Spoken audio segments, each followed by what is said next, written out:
apply for the job you're unqualified for. Apply for the job you don't think you're gonna get, but you want. Because worst case scenario, interview experience. Never a bad thing. Best case scenario, they see something in you. They like you because they'll train you for the job.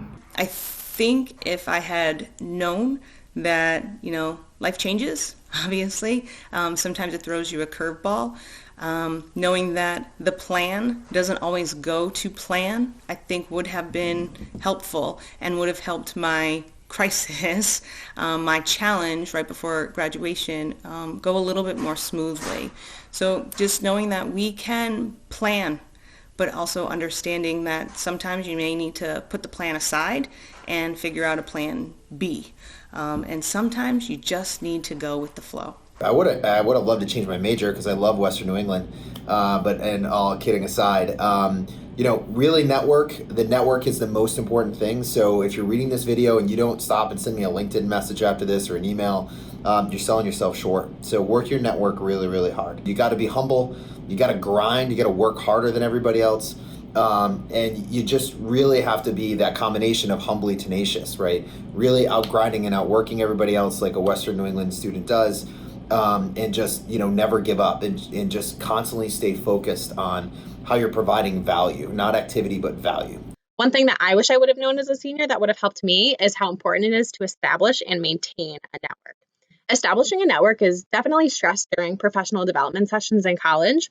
However, once you leave college, it's much harder to maintain those professional and personal relationships. You have to actively remember to reach out to those in your network for casual conversations, so it doesn't look like you just reach out to them when you need them for furthering yourself in the profession. It's definitely a skill that you need to refine upon graduation, but it's essential for your professional growth. I wish that I had known how to sell myself better. When I get into a situation and I'm not comfortable, but when I feel like I have a role, I can sell myself a lot better through my actions and how I actually can sell myself on a piece of paper. I think that would have been a very valuable thing to know, because not that it would have made some things easier as opposed to trying to wait until I had an interview or I had something to then when I could walk in and sell myself in person. I also think it would have helped with nerves when it comes to meeting new people, because despite being active on campus and leading clubs and meeting new people all the time, it felt a little different entering the workforce. It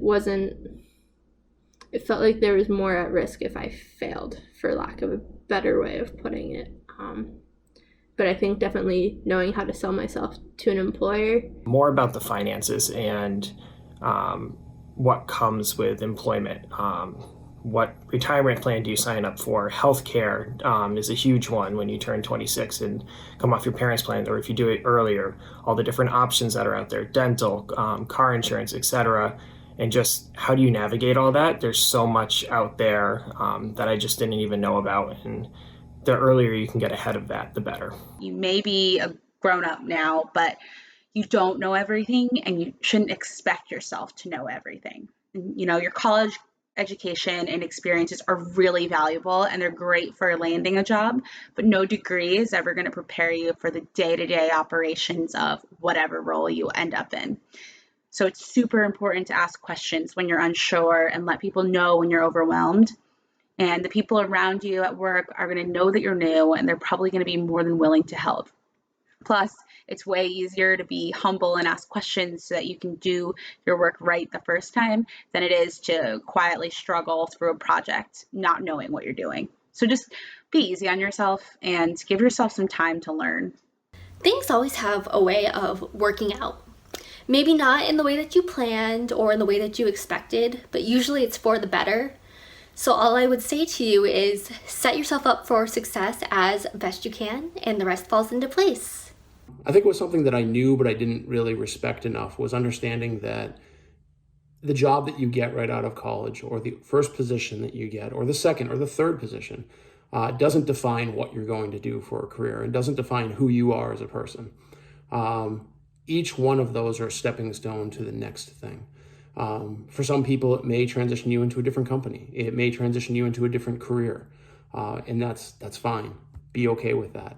But take each experience that comes to you and take it head on. Do as much as you possibly can to get experience from that you can grow from and take to the next job or take to the next position, whether it be moving up within an organization or moving to an entirely new organization. That skill set that you're constantly building is so, so important. So as a senior, I wish that I would have reached out to alumni to find out more about their companies and the fields they worked in and the job titles that they had, and just had a better understanding of what was really out there and available to me because of my degree. And I think that that would have been really helpful in looking for jobs and being able to filter through different opportunities and job postings and really be able to help me figure out what it was that I wanted to do.